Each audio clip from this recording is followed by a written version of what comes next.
Analungulia ama? Sio operation. Analungulia ndani.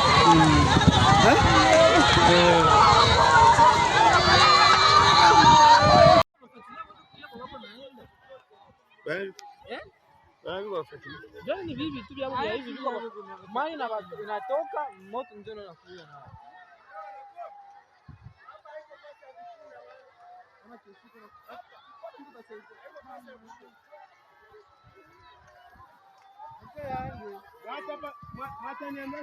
sasa wafange kwa sasa pesa wako mviro mu maisha yangu tena vitu wako mu sasa na tunataka